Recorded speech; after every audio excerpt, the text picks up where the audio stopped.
She decided to scout the property at night. The risk was immense, but the darkness offered a cover she desperately needed. A taxi took her to the industrial area, and she asked the driver to drop her off a mile from the brewery. The rest of the way had to be on foot, the silence of the deserted streets amplifying the pounding of her heart. Welcome to Part 2 of Amish Sisters Vanished in 1995. 9 years later, their wagon is found in an abandoned mine. Hit the subscribe button for more gripping stories. The brewery was located at the end of a narrow access road, surrounded by other abandoned warehouses and empty lots. The isolation was profound. The air was still heavy with the scent of dust and decay.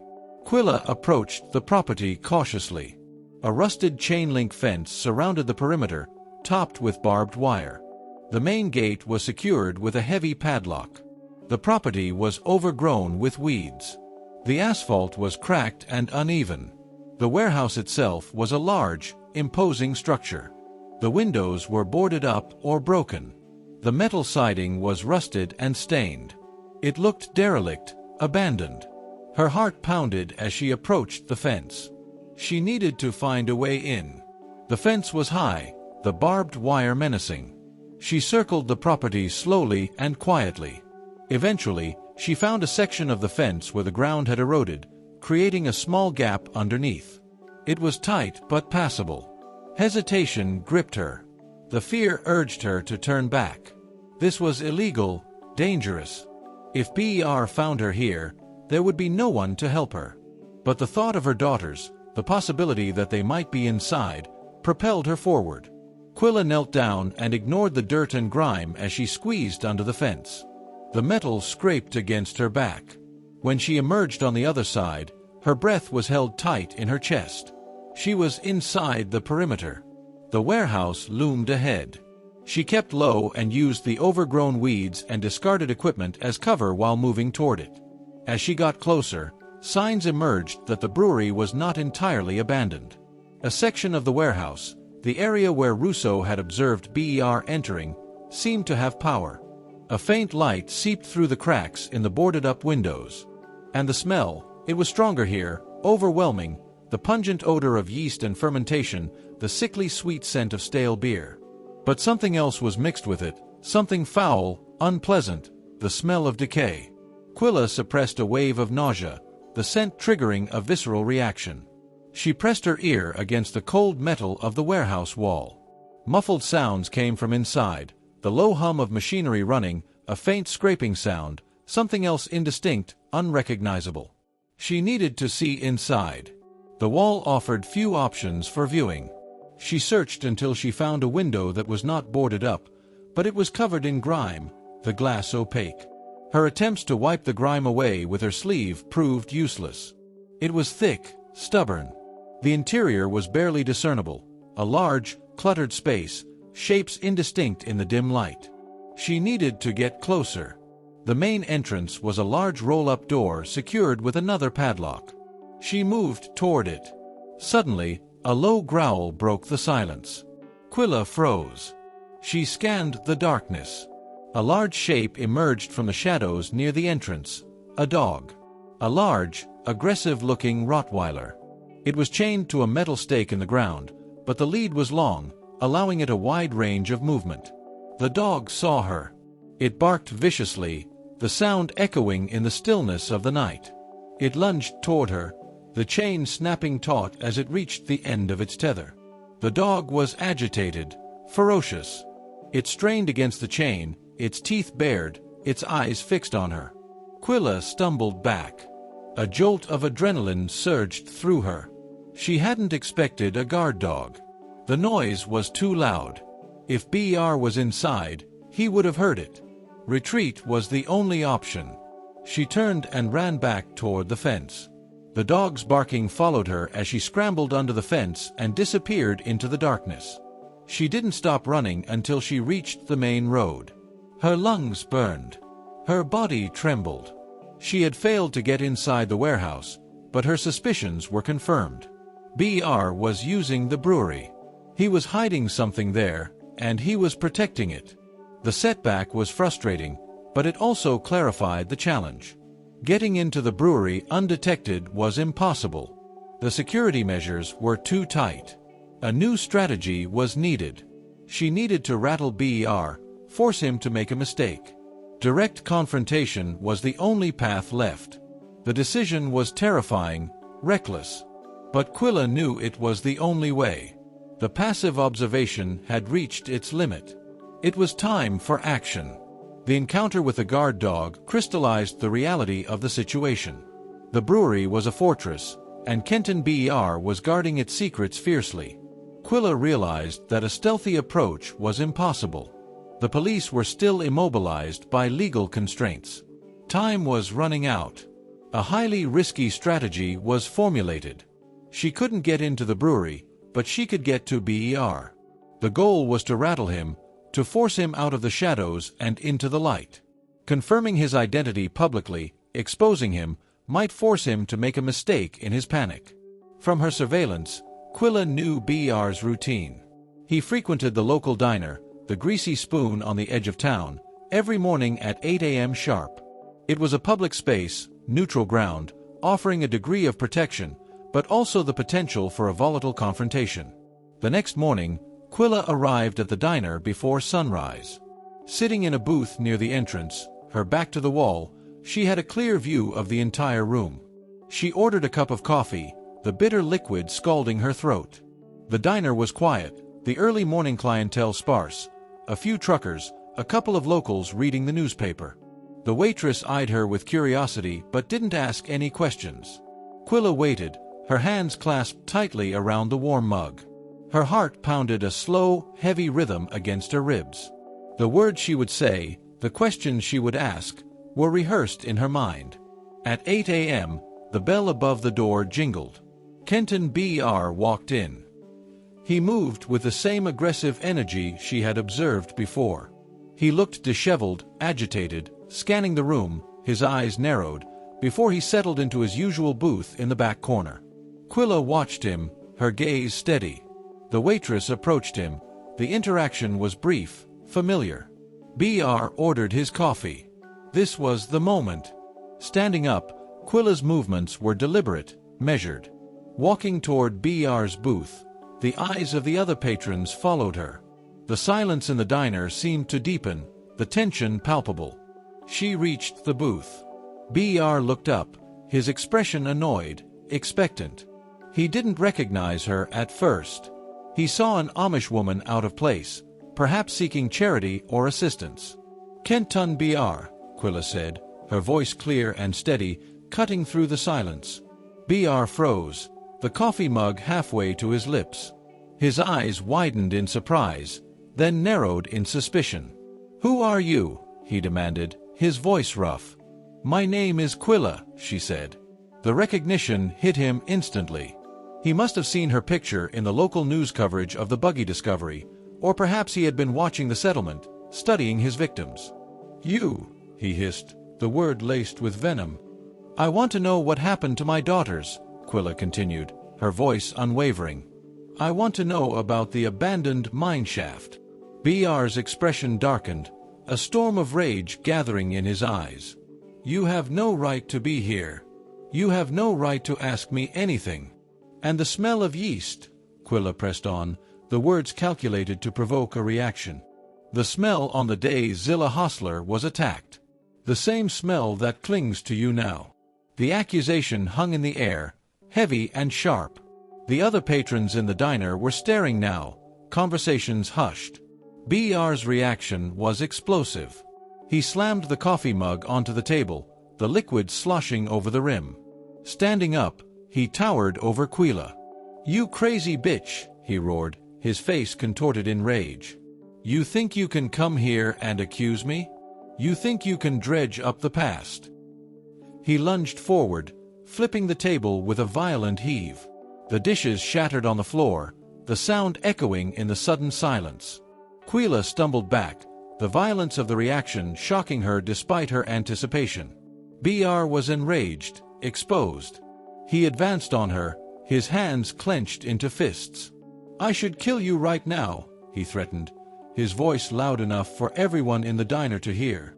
The diner owner emerged from the kitchen, alarmed. "Hey, what the hell is going on here? Get out. I'm calling the police."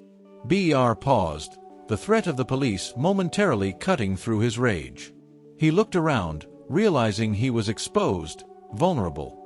He glared at Quila, his eyes burning with hatred. "This isn't over.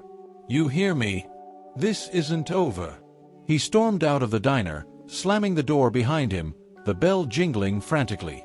Quila stood amidst the wreckage, her body trembling, but her resolve hardened. The goal had been achieved. BR was panicked, exposed. He had confirmed his identity, his volatility, his connection to the events that had shattered her life. But she had also placed herself in immediate critical danger. BR knew she was in the area. He knew she was hunting him, and he had just threatened her life in front of witnesses. Quickly leaving the diner, the eyes of the patrons followed her as she stepped out into the bright morning sunlight. She didn't look back. The confrontation was far from over. The chase had just begun. Quila burst through the diner doors, the bright sunlight momentarily blinding her. She didn't look back, knowing BR was right behind her. The roar of his rage echoed, followed by the sound of the diner door slamming open again. Running blindly, she was fueled by a surge of adrenaline. The quiet morning streets of the small town were suddenly transformed into a landscape of terror. BR stormed out of the diner moments after her and immediately pursued her. He was faster than she expected, his long strides eating up the distance between them. "You can't run," he shouted, his voice echoing through the deserted streets. "You ruined everything." Quila was at a severe disadvantage. No vehicle, no knowledge of the area, no cell phone. Her Amish attire made her conspicuous, a target impossible to miss. Ducking into a narrow alleyway, the sudden darkness offered a momentary reprieve. She pressed herself against the cold brick wall, her breath coming in ragged gasps. BR skidded to a halt at the entrance of the alley, his eyes scanning the darkness. He hesitated, unsure if she had gone through or hidden. Quila seized the opportunity. Scrambling over a low wooden fence at the back of the alley, she emerged into a small courtyard. Running across it and through an open gate, she emerged onto another street. Blending in, disappearing into the crowd, was essential. Ahead, a busy outdoor market appeared, the stalls crowded with shoppers. She ran toward it, the sound of BR's footsteps echoing behind her. Plunging into the crowd, she weaved through the narrow aisles, the vibrant colors and sounds of the market swirling around her. The anonymity of the crowd offered a fragile shield. BR crashed into the market moments later, his aggressive movements disrupting the flow of the shoppers.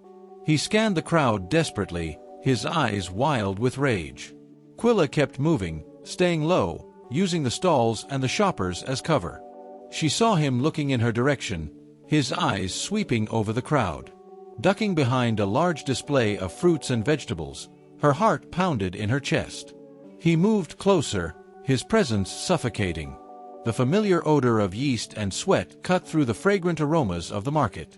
He was just a few feet away. Holding her breath, she prayed he wouldn't see her. Suddenly, a commotion erupted at the other end of the market. A stall had collapsed, sending a cascade of oranges rolling across the ground. BR turned toward the sound, distracted. Quila didn't hesitate. Slipping away from the stall, she merged back into the crowd, moving quickly toward the exit of the market. Emerging onto the street, the sound of the market faded behind her. Looking back, she expected to see BR emerging from the crowd, but he was gone. She had lost him for the moment. Getting away from the area was crucial, finding a place to hide, regroup, and plan her next move. Across the street, a public transit bus approached the stop. She ran toward it, lungs burning, legs heavy with exhaustion, reaching the stop just as the bus pulled up. The doors hissed open. Scrambling onto the bus, she fumbled with the change in her pocket. As she moved toward the back of the bus, she saw him. BR had emerged from the market and spotted her. He ran toward the bus, his face contorted in a mask of rage. The bus driver, oblivious to the drama unfolding, closed the doors. BR reached the bus just as it began to pull away.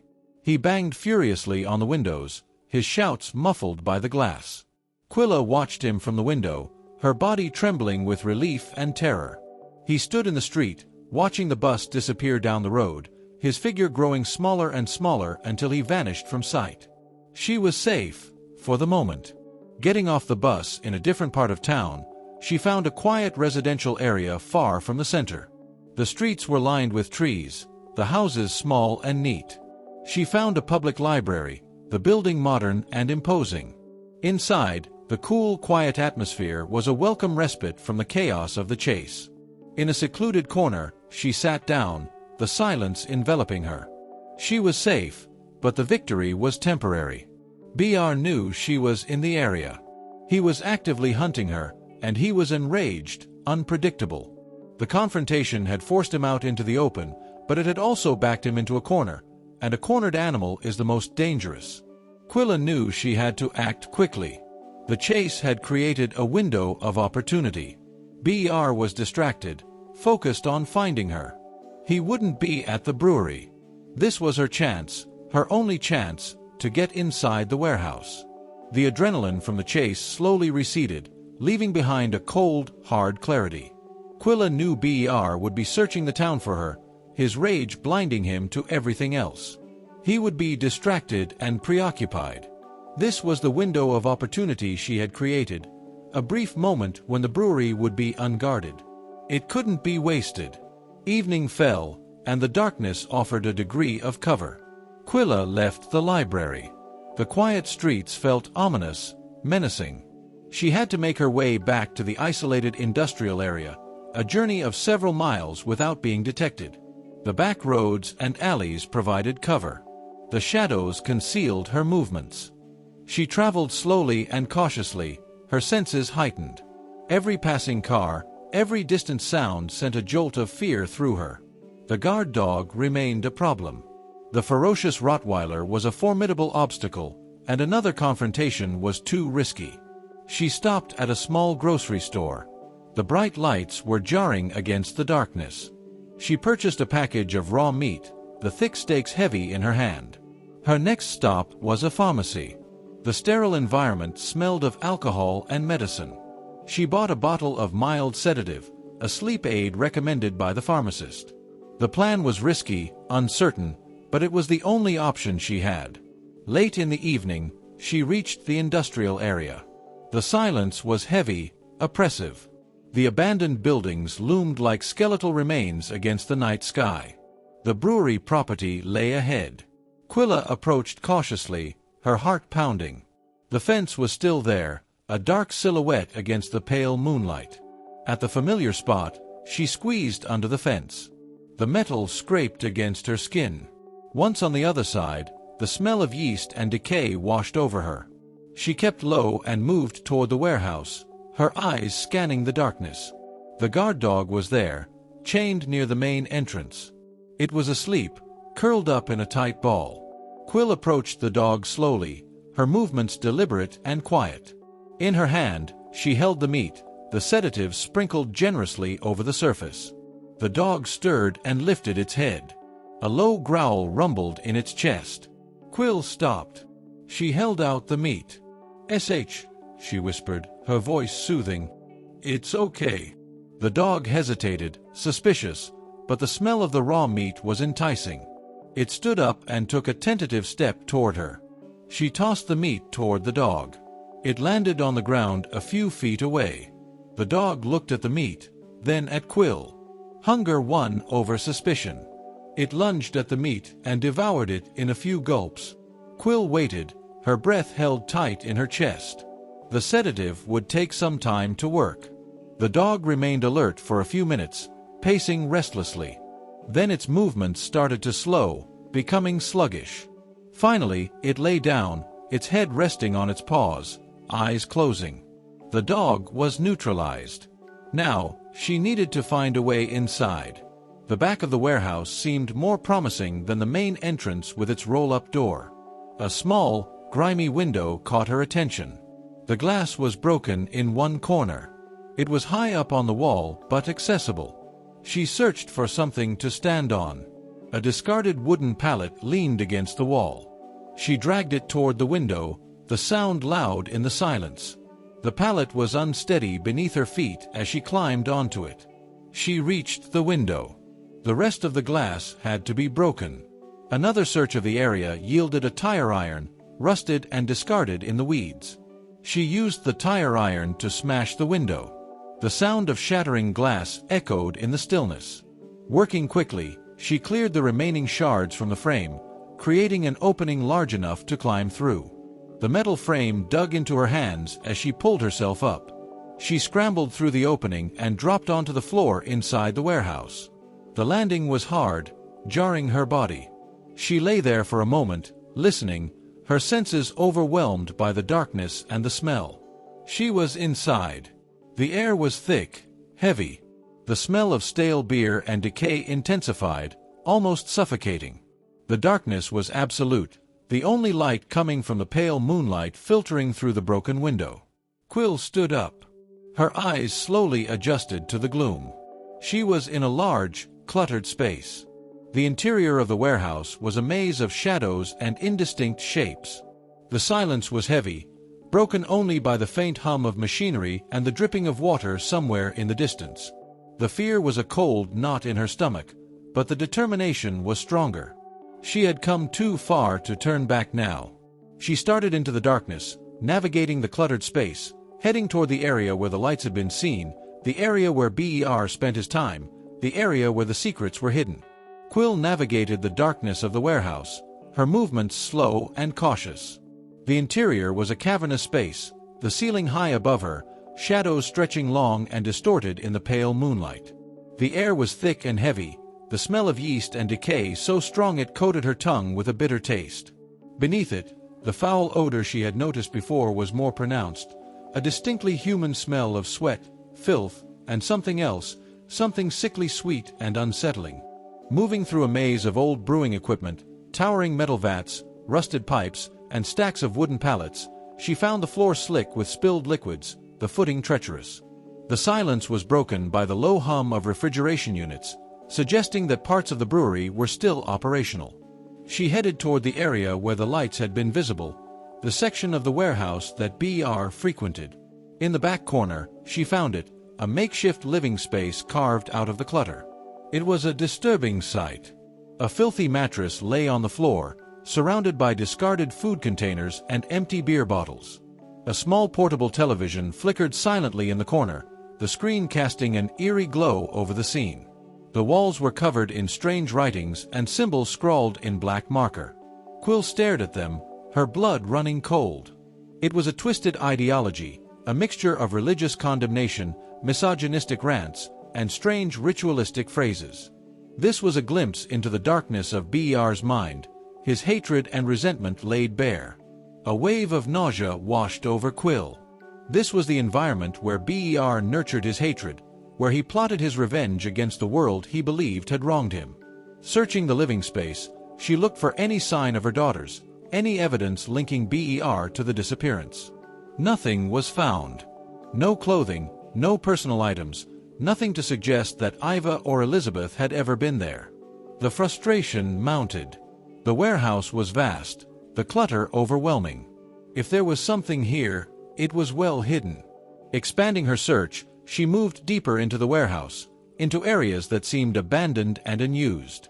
She found herself in a section that looked like a storage area filled with stacks of old grain sacks and discarded equipment. The air was colder here, the smell of decay stronger. It was then that she noticed it. Hidden behind a large stack of grain sacks, almost invisible in the gloom, was a heavy metal door. It looked like an old cold storage room, the kind used for storing perishable goods. But the door was reinforced, the metal thick and solid, and it was secured with a large new padlock, the metal gleaming in the dim light.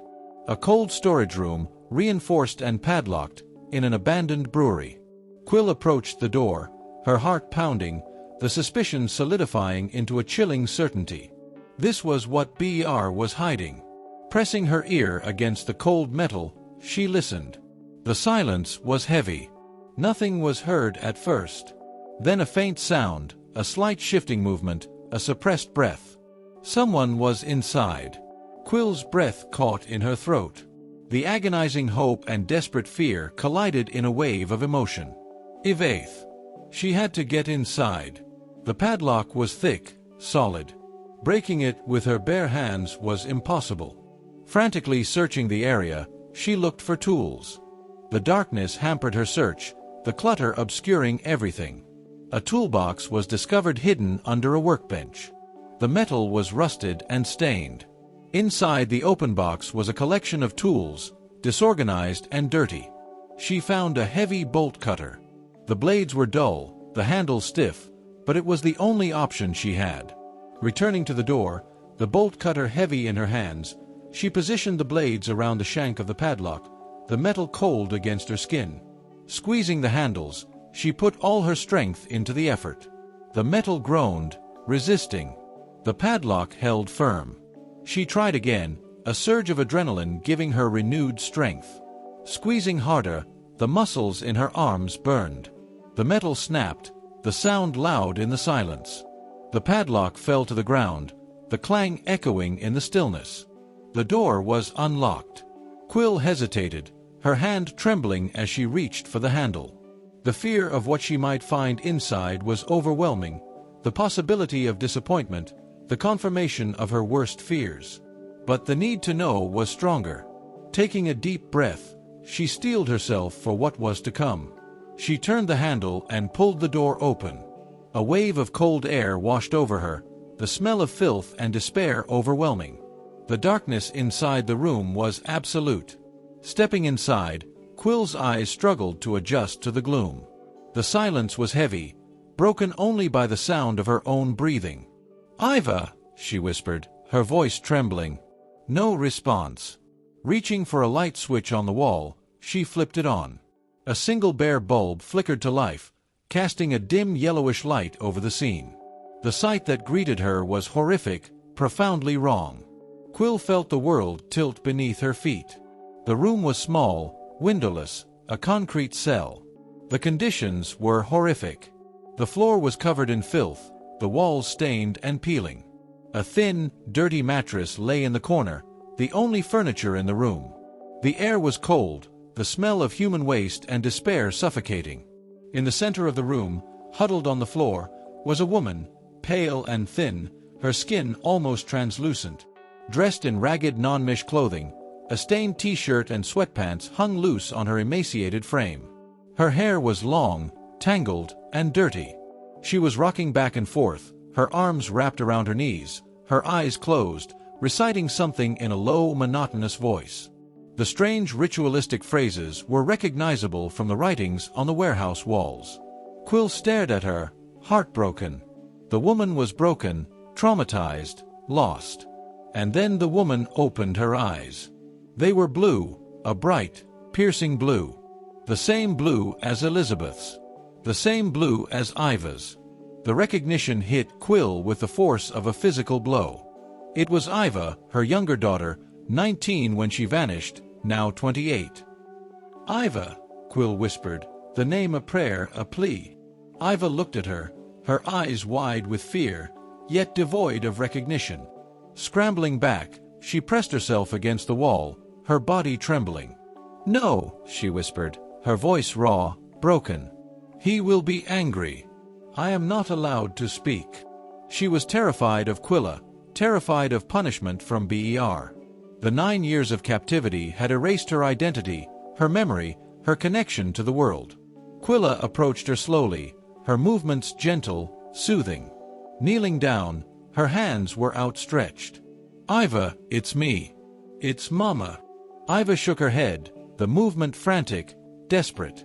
"No. I am anathema. I am nothing." The words were BER's, the twisted ideology he had forced upon her. Fighting back the tears, Quilla felt the grief overwhelm her. Her daughter had been found, but she was lost. She had to reach her. Breaking through the wall of trauma and indoctrination was essential. She started speaking to Iva in Pennsylvania Dutch, the language of their community, the language of their home. The words felt strange, foreign in this horrific place, but they were the only connection she had to the past. "Iva, my sweet girl, do you remember the farm? The horses?" "Bess." Iva hesitated, her rocking slowing down. The familiar sounds of the language seemed to penetrate the fog of her trauma. Quilla started humming a lullaby, a simple tune she used to sing to her daughters when they were children. The melody hung in the air, a fragile thread of hope in the darkness. Iva looked at her, her expression shifting. A flicker of recognition sparked in her eyes, followed by a flood of suppressed emotion. "Mama!" The word was barely a whisper, a question filled with disbelief and fear. "Yes, Iva, it's me. I found you." Quilla reached out, gently touching her daughter's face. Iva flinched at the contact, then leaned into her mother's hand, a sob escaping her lips. The dam of her trauma broke, the years of suppressed pain and fear pouring out in a torrent of tears. Quilla wrapped her arms around her daughter, holding her tight, rocking her gently. Iva clung to her, her body racked with sobs. They stayed like that for a long time, the silence of the warehouse broken only by the sound of Iva's weeping. Finally, Iva's sobs subsided. Pulling back, she looked at Quilla, her eyes red and swollen. "He said you were dead," she whispered. "He said everyone was dead. I am here, Iva. I never stopped looking for you." A shadow crossed Iva's face. "Where is Elizabeth?" Quilla's heart broke again. The question she had dreaded, the truth she had feared. Iva saw the answer in her mother's eyes. "No," she whispered, the denial automatic, desperate. "Iva, what happened?" Quilla asked gently, steeling herself for the answer. Iva's voice was fractured, hesitant, the words tumbling out in a torrent of horrific memories. She recounted the abduction, the sudden attack on the isolated road, the man in the dark vehicle, the struggle. Elizabeth had fought back aggressively, fiercely. She had tried to protect Iva. BR had been enraged by her defiance. He had hit her hard, too hard. Elizabeth had fallen, hitting her head on the sharp edge of the buggy. She never woke up. BR had panicked. He had brought them both to the brewery. Elizabeth was already dead. He had disposed of her body. Iva didn't know where, and he had kept her, locked her in the cold storage room for 9 years. The abuse, the isolation, the indoctrination, the forced conversion to his twisted beliefs, the rituals, the punishments, the horrific truth was laid bare, the darkness overwhelming. Quilla held Iva tight, the grief mixing with the overwhelming relief of finding Iva alive. "We have to go," Quilla said, her voice urgent. "We have to get out of here before he comes back." She tried to lead Iva out of the cell, but Iva was weak, her legs trembling, paralyzed by fear. The thought of leaving the cell, the only world she had known for 9 years, was terrifying. "He will find us," she whispered, her eyes wide with terror. "He always finds us. I won't let him hurt you anymore, Iva. I promise." Quilla pulled Iva to her feet, supporting her weight. They moved toward the door, the darkness of the warehouse looming before them. Escape was imperative before BER returned, before the window of opportunity closed. Suddenly, the warehouse was flooded with light. Headlights flashed across the interior, illuminating the dust motes dancing in the air. The roar of an engine, the crunch of tires on gravel, BER had returned. Quilla's blood ran cold. They were trapped. The slam of the car door echoed through the cavernous space as he exited the vehicle. Heavy footsteps approached the warehouse entrance. Quilla quickly pulled Iva out of the cell, extinguishing the light. Plunging back into the darkness of the warehouse, they scrambled for cover. Hiding among the towering metal brewing vats, the shadows offered a fragile shield. Quilla held Iva close, her daughter's body trembling uncontrollably. BR entered the warehouse. He paused, scanning the darkness. He must have sensed something was wrong. The silence, the stillness. Moving toward his living space, his footsteps were loud in the emptiness. Quilla held her breath, her arm wrapped tightly around Iva. A sudden roar of rage echoed through the warehouse. BR had found the open cell door, the cut padlock. "No!" he screamed, the sound guttural, animalistic. The sound of destruction followed. BR was tearing apart his living space, his rage explosive, uncontrollable. Then the footsteps started moving again. Heavy, deliberate. He was searching for them. "He's coming," Iva whispered, her voice paralyzed with terror. Quilla looked around desperately for a way out. The broken window was too far away. They would never make it without being seen. Hiding was the only option. Pulling Iva deeper into the maze of brewing vats, the towering metal structures offered a degree of cover.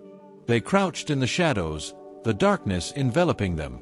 BER stalked through the warehouse, searching for them, his movements aggressive, unpredictable.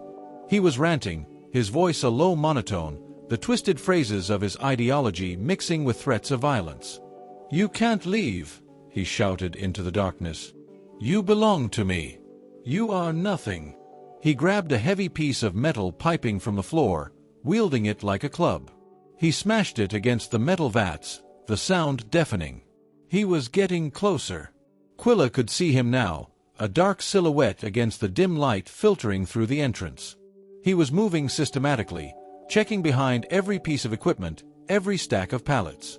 He reached the area where they were hiding, pausing, his head tilted, listening. He saw them. A guttural sound escaped his throat. He lunged toward them, the metal pipe raised high. Quilla pushed Iva behind her, shielding her with her own body. BR swung the pipe, the metal whistling through the air. Quilla ducked, the pipe smashing against the vat behind her, the impact vibrating through the metal. A desperate physical struggle ensued. Quilla fought with a primal intensity, adrenaline surging through her veins. No match for BER's strength, she used the environment to her advantage. Kicking a bucket of cleaning chemicals toward him, the liquid spilled onto the floor, creating a slippery surface. BER slipped, stumbling backward, his movements clumsy, uncertain. Quilla pulled down a stack of unstable equipment, the metal crashing onto the floor, creating a barrier between them. BER roared in frustration, his rage escalating. He lunged at her again, his face contorted in a mask of hatred. Quilla saw the opportunity. A large, unstable fermentation vat towered over them, its metal frame rusted and corroded. It was a gamble, a desperate act of defiance. As BR lunged at them, Quilla shoved the vat with all her strength. The metal groaned, resisting, pushing harder, the muscles in her arms burned. The vat started to tilt, the movement slow at first, then accelerating. BR looked up, his eyes widening in surprise. He tried to scramble back, but it was too late. The vat toppled over, crashing onto him with a deafening roar. The heavy metal pinned him to the ground, the impact shaking the entire warehouse. BR screamed, the sound cut short by the crushing weight. He was trapped, incapacitated. The silence that followed was heavy, broken only by the sound of their ragged breathing. Quilla stared at the wreckage, the realization of what she had done sinking in. Grabbing Iva's hand, she urged, "Come on. We have to go now." They fled the warehouse, running through the darkness, the sound of BER's muffled groans fading behind them. They didn't look back. They ran into the night, toward the distant lights of the town, toward freedom. They ran until their legs gave out, the adrenaline slowly receding, leaving behind profound exhaustion. Reaching a nearby road, the asphalt rough beneath their feet, the night was quiet, the stillness a stark contrast to the violence they had left behind. Iva was stumbling, her weakness overwhelming her. Quilla supported her weight, her arm wrapped tightly around her daughter's waist. A pair of headlights appeared in the distance, growing brighter as the vehicle approached. A large truck, the engine rumbling in the silence. Stepping onto the road, Quilla waved her arms frantically. The truck slowed down, the air brakes hissing as it came to a stop. The driver, a middle-aged man with a weary expression, leaned out of the window. "What's wrong? Are you okay?" "We need help," Quilla said, her voice urgent. "We need a phone. We need the police." The driver saw the state they were in. The ragged clothing, the filth, the fear in their eyes. His expression shifted from weariness to alarm. Climbing down from the cab, he pulled a cell phone from his pocket. "What happened?" "A man held us captive," Quilla explained, the words feeling surreal, inadequate. "In the abandoned brewery down the road, Using the driver's phone, she called Detective Russo. The phone rang several times before he answered.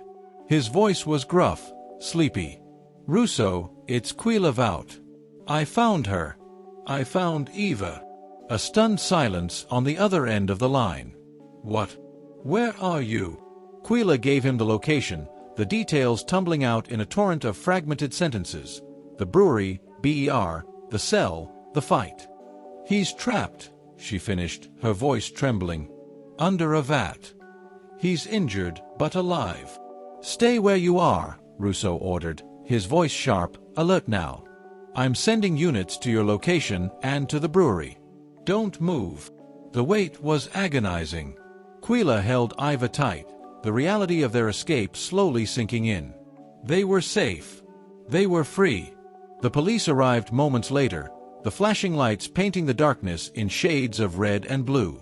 The paramedics followed, their movements efficient, professional. Iva was gently loaded onto a stretcher, her body limp with exhaustion. Quill stayed by her side, holding her hand as they were transported to the local hospital. Sunrise found them in a sterile hospital room. Iva was admitted for severe malnutrition, dehydration, and a comprehensive physical and psychological evaluation. She was asleep, the deep, restful sleep of the truly exhausted. Sitting by her bedside, Quilla watched her daughter sleep. Iva looked fragile, broken, the years of captivity etched on her face. But she was alive. She was safe. The emotional weight of the reunion was immense. The relief was overwhelming, but it was tinged with a profound sadness. The truth about Elizabeth, the confirmation of her death, hit Quill with full force. One daughter found, but the other lost forever. Finally, she allowed herself to grieve. The tears came silently, tracing paths through the grime on her face. The pain of the loss was sharp, visceral, but it was also a release, a confirmation of the truth she had denied herself for 9 years. Detective Russo arrived later that morning, his expression a mixture of relief and admiration. "You did it, Mrs. Vout," he said quietly. "You saved her." "She saved herself," Quila corrected, her voice tired but firm. Russo updated her on the situation. BER had been extracted from the wreckage and taken into custody, severely injured, but he would survive to face justice. The brewery was now an active crime scene. The investigation had just begun. Quill listened, the details feeling distant, unimportant. The only thing that mattered was Iva. The fight wasn't over. The escape was just the beginning. The road ahead would be long, arduous. Iva was deeply traumatized, the psychological scars running deeper than the physical ones. The process of healing, of deprogramming the years of abuse and indoctrination, would be a monumental challenge. A new purpose became clear to Quilla. 9 years had been spent searching for her daughters. Now the rest of her life would be dedicated to helping Iva heal, helping her reconnect with the world she was forced to leave behind, helping her find her way back to herself. She looked at Iva, sleeping peacefully in the hospital bed. The first rays of the morning sun filtered through the window, illuminating her face. A faint smile touched her lips. The darkness had been overwhelming, but it had not extinguished the light. The hope remained, fragile but persistent. The journey had just begun. The scene at the brewery was organized chaos. Police tactical teams swarmed the warehouse, the flashing lights reflecting off the metal siding. The air was thick with the smell of yeast and decay, the atmosphere heavy with the darkness of what had occurred within these walls. Russo oversaw the operation, the satisfaction of the arrest overshadowed by the horrific reality of Iva's captivity. Kenton BER, severely injured but conscious, had been extracted from beneath the fermentation vat. He was belligerent, uncooperative, his rants filled with the same twisted ideology found on the warehouse walls. He was transported to the hospital under heavy guard. The search of the warehouse began immediately. The forensic team, clad in protective suits, moved through the cluttered space, documenting everything. The cell where Iva had been held captive was the primary focus, the horrific conditions, the filth, the despair. It was a testament to the depth of BER's depravity. The search expanded to the rest of the warehouse. In BER's makeshift living quarters, Evidence confirming his obsession with the Amish community was found, his hatred and resentment laid bare in his writings and belongings. And then they found the items that confirmed the horrific truth of Elizabeth Vaut's fate. Hidden in a locked metal box buried beneath a pile of discarded equipment, a small collection of personal items was discovered. A silver locket tarnished with age, a hand-carved wooden bird, a faded blue ribbon. Quill identified them later that day. They had belonged to Elizabeth. The discovery confirmed Iva's fragmented account of the abduction. Elizabeth had been murdered, her body disposed of. The search for her remains began, the vast wilderness surrounding the brewery presenting a daunting challenge. The investigation widened. The evidence found in the warehouse, the writings, the specific items, also linked BER definitively to the disappearance and murder of Sarah Stoltz in Pennsylvania. The scope of his crimes spanned over a decade. His targeted hatred and psychological manipulation were more extensive than they had imagined. Kenton BER was charged with multiple counts of murder, kidnapping, aggravated assault, and long-term abuse. The case was airtight, the evidence overwhelming. Justice would be served. The news of the arrest and the confirmation of Elizabeth's death spread quickly through the settlement. The reaction was a mixture of relief, grief, and shame. Quilla returned briefly to her community, leaving Iva in the care of the hospital staff. A proper memorial service was needed to acknowledge her death and honor her memory. The service was held in the community cemetery, a simple plot of land overlooking the valley. The entire community attended, the silence heavy with shared grief. Bishop Yodar approached Quilla after the service, his expression humbled, remorseful. "Sister Quilla," he said, his voice thick with emotion, "we were wrong. We urged acceptance when action was needed. We prioritized peace over justice. We failed you." The realization that their previous judgment and reluctance to act had allowed the evil to fester was a bitter pill to swallow. Quill looked at him, her gaze steady. "I did what I had to do." The community embraced her, offering support and solidarity. The isolation she had felt, the conflict between her faith and her determination, dissolved in the face of shared tragedy. They pledged to support her and Iva in the long journey of healing that lay ahead. Returning to the hospital, Quilla's heart was heavy with grief, but also filled with a renewed sense of purpose. The past was buried, the truth revealed. The future was uncertain, but it was a future she would face together with Iva. Months later, the seasons shifted. The vibrant colors of autumn faded into the muted tones of winter. Iva was transferred to a specialized long-term trauma care facility, a quiet retreat nestled in the hills, far from the darkness of the brewery. The healing process was slow, arduous. The years of abuse and indoctrination had left deep scars, both physical and psychological. Iva was withdrawn, barely verbal, her days filled with therapy sessions and quiet reflection. The process of deprogramming the rituals and beliefs forced upon her by BER was a monumental challenge. She struggled to reconcile the twisted ideology that had governed her life for 9 years with the reality of the world she was slowly reconnecting with. Quilla remained steadfastly by her side. Moving into a small apartment near the facility, her life revolved around Iva's recovery. A constant presence, she was a source of comfort and stability in the turbulent sea of Iva's trauma. She bridged the gap between the life Iva had lost and the future she now faced. Familiar items from the farm were brought. A quilt made by Elizabeth, a wooden bowl carved by her father, the scent of lavender and beeswax. Speaking to Iva in Pennsylvania Dutch, the familiar language was a balm to her wounded soul. Reading to her, singing to her, the simple acts of love and connection slowly broke through the walls of her trauma. The progress was measured in small victories, a shared smile, a spontaneous memory, a moment of connection. The trial of Kenton BER took place during this time. Quilla attended every day, her presence a silent testament to the strength and resilience of the human spirit. BER was found guilty on all counts and sentenced to life in prison without the possibility of parole. The verdict brought a sense of closure, a confirmation that justice had been served. But it didn't erase the pain, the loss, the years of suffering. The healing continued. One afternoon, Quilla brought a quilting frame to the facility.